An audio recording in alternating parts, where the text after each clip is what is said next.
Bonjour. Ferdinand Alquier, leçon sur Kant, la morale de Kant. Kant déclare: la personnalité s'identifie avec la loi morale. La loi morale devient la personnalité même. La personne humaine semble pour Kant s'identifier purement et simplement avec l'universel. Leçon effectivement professée dont on a voulu respecter le caractère oral. La critique de la raison pure semble avoir pour but de ruiner toute idée métaphysique. Elle montre que la connaissance de l'homme se borne au monde des phénomènes. La critique de la raison pratique, au contraire, revient à des affirmations métaphysiques, l'ouvrage se présentant comme une doctrine de la liberté. La vraie doctrine morale de Kant est d'élaboration tardive. Problème où Kant exerce sa réflexion. Pour être moral, faut-il tout connaître et savoir comparer, connaître toutes les conséquences possibles. Pour être pleinement moral, il faudrait connaître la totalité du monde et de l'histoire. C'est l'avis de Leibniz que Dieu seul qui connaît tout peut être pleinement moral. Pour les hommes, leur moralité dépendra du degré de leur connaissance. La connaissance de l'homme étant radicalement limitée, c'est dans la seule bonne volonté, la rectitude du vouloir que consistera la vertu. La moralité consiste dans la rectitude de la volonté. Philippe Jacob Spener, promoteur du piétisme, insiste en déclarant que l'action morale doit être préférée aux discussions théoriques. Le piétisme attribue à la seule grâce l'action directe de Dieu, ce qui nous permet de vaincre notre nature. Il y a en nous un suprasensible qui n'est pas supranaturel, et c'est notre raison elle-même. Le mal, selon Kant, n'est pas un moindre bien, c'est une résistance effective au bien qui vient du vouloir. Idée selon laquelle l'intention du sujet agissant est le seul principe permettant de qualifier moralement la conduite humaine. L'intuition morale nous montre que le mal a un être et que cet être est lié à la liberté de l'homme. Pressentiment d'une raison pratique, une raison qui n'est pas la raison théorique. La raison qui connaît et que cette raison pratique, cette raison morale ne peut se réduire à la raison connaissante. La raison ne fournit que la forme de la moralité. Le sentiment seul en fournit la matière. Kant estime que la vie morale a une forme qui est la raison et que sa matière, c'est le sentiment. La vie morale consiste dans l'harmonie entre nos tendances égoïstes et nos tendances altruistes. Le sens moral peut être universel et qu'il se trouve chez tous les hommes. Pur élan du cœur, notre conscience a une véritable autonomie, car elle contient en elle-même ses propres lois. Kant emprunte à Rousseau l'idée selon laquelle il y a au fond de l'homme une bonté naturelle qu'il faut remettre au jour afin de restaurer l'humanité. Idée que la moralité ne dépend pas de la connaissance et séparation de la conception de Leibniz. Il y a une évidence dans l'ordre des grandeurs qui est l'évidence morale. Malebranche pense que tout homme sincère qui réfléchit voit qu'il y a plus d'être dans une mouche qu'à dans une pierre, fût-elle précieuse, un cocher et un cheval. La faculté de discerner le bien et le mal n'est pas un savoir théorique. Rousseau dit instinct divin qui fait toute la dignité de l'homme et lui dicte son devoir. Kant définit la vertu par la génération des principes qui sont universels. Le pur sentiment moral est seul capable d'universalité en sa formule et en son application. Kant voit dans le sentiment moral celui par lequel la volonté particulière découvre qu'elle est subordonnée à la volonté universelle. Kant voit dans le sentiment moral une sorte d'expérience métaphysique, sentiment universel, source d'obligation absolue, source de connaissance, de révélation, apparition dans notre vie du pur pouvoir de notre raison. Il y a dans la science et dans la morale des faits de raison, des jugements synthétiques a priori. De Wolff, Kant garde l'idée que la conduite morale est une conduite conséquente avec elle-même. et de Leibniz que le sujet ne suffit, tirant la moralité de son propre fond. Kant rattachera l'amour de soi à une sensibilité essentiellement égoïste et distinguera un sujet moral autonome et libre et une individualité essentiellement égoïste, empirique et intéressée. L'existence de la morale est celle du jugement moral et non d'une conduite conforme à la moralité. Il y a une connaissance scientifique et il y a une conscience morale. Le jugement moral est tout à fait indépendant de l'expérience. Il y a une liberté transcendantale, une liberté du moi considérée en son essence, qui apparaît quand je dis je pense ou quand je dis j'agis. On ne peut la démontrer, mais on peut y croire comme Dieu ou l'âme. Si tout homme s'interroge sincèrement, il découvrira en lui le fait moral. La volonté ne peut être moralement rapportée qu'à sa disposition interne. Si la nature n'avait voulu que notre bonheur, il lui aurait été facile de l'assurer sans avoir recours à notre raison par l'instinct, l'instinct étant l'adaptation des moyens à des fins. Kant avoue sa misologie et confesse qu'il y a en lui une certaine haine de la raison.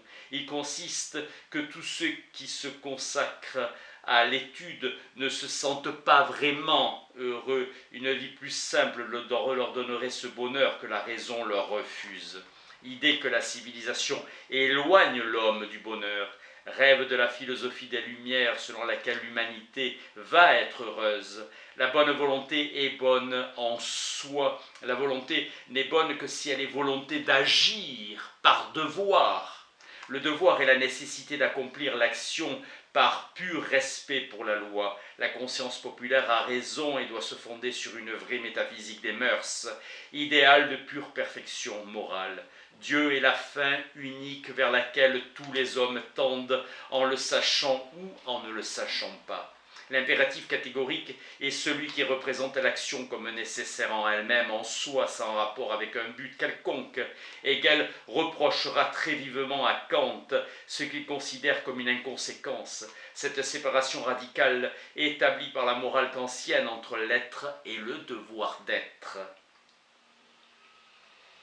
La vérité indéniable où Kant ne reviendra jamais, le fait de raison, c'est le jugement selon lequel la bonne volonté est le bien absolu. Il ne doutera jamais de ce jugement. Primat de jugement, Pascal disait « Je suis misérable, mais ce savoir misérable, c'est être grand ». C'est la raison elle-même qui doit obliger la pure volonté et qui doit devenir pratique. Volonté définie comme l'action raisonnable, les maximes sont des règles d'action individuelle, une règle subjective d'action qu'un sujet individuel adopte pour lui-même. Elle ne régit que celui qui l'adopte. Première formule de l'impératif catégorique. Agis toujours d'après une maxime telle que tu puisses vouloir en même temps qu'elle devienne une loi universelle. L'impératif ordonne la conformité à la loi. Seconde, agis comme si la maxime de ton action devait par ta volonté être érigée en loi universelle de la nature. La maxime d'une fausse promesse ne peut par exemple être universalisée. Il est de fait que ceux qui agissent contre le devoir veulent agir contre le devoir. La volonté est considérée comme la faculté de se déterminer soi-même à agir conformément à la représentation de certaines lois. Ce qui sert à la volonté de principe objectif de sa détermination, c'est la fin, et cette fin, si elle est posée par la seule raison, doit être valable pour tous les êtres raisonnables. Les principes pratiques sont formels s'ils font abstraction de toutes les fins subjectives. Ils sont matériels s'ils donnent comme principe à l'action des fins subjectives. Agis de façon à traiter l'humanité aussi bien dans ta personne que dans la personne des autres, toujours en même temps comme une fin et jamais simplement comme un moyen. La volonté est fin en soi. Accorde la volonté avec la raison, volonté législatrice universelle. Le règne des fins, c'est le règne des volontés, fin en soi. Kant lutte en réfutant le naturalisme et le piétisme. Kant parlera du caractère sublime de la personne en tant qu'elle est source de la loi. Agit d'après les maximes qui conviennent à un membre législateur dans un règne seulement possible des fins. comme sujet sensible. L'homme paraît subordonné à la loi et c'est pourquoi il y a pour lui obligation et devoir. Autonomie comprend nomos, loi, vivre selon des lois qu'il a posées lui-même. Si la loi morale intéresse l'homme, c'est parce qu'elle est posée par l'homme. L'être qui fait ce qu'il veut, c'est l'être en moi qui est raisonnable. Autonomie. L'impératif moral est fondé sur l'autonomie. C'est le jugement qui est absolument certain et rien n'est proprement moral en ce monde si ce n'est une bonne volonté. L'autonomie résume et fait apparaître en son essence ce qu'est le fait moral de l'autonomie, de la volonté, de la liberté. Le concept de la liberté est la clé qui donne l'explication de l'autonomie de la volonté. Pouvoir qu'a la volonté d'agir. La volonté raisonnable est libre en ce qu'elle agit selon sa propre loi. L'autonomie, causalité par liberté, qui est le propre des êtres qui se donnent à eux-mêmes leur loi. Autonomie et liberté ne font qu'un. L'homme n'est pas, comme Spinoza le disait, un empire dans un empire. Il n'est pas la source d'une action libre. Tout ce que je fais, c'est parce que je le veux. Kant maintiendra toujours que la liberté ne peut être comprise. Kant montre que le principe moral est applicable à la conduite. La liberté est la ratio essendi de la loi morale, mais que la loi morale est la ratio cognoscendi de la liberté. L'acte moral, c'est à nous qu'il appartient de le réaliser. Il dépend de nous. Il ne s'agit plus d'une réalité à connaître, mais d'une action à produire. Tu dois donc, tu peux. La loi morale comme fait de la raison, la morale n'a pas à faire appel à l'expérience. La loi est réellement en nous. Le remords qui suppose la loi est toujours considérée comme première. La liberté doit se confondre avec l'autonomie, notre pouvoir de poser la loi. La loi donne au concept de liberté une réalité objective.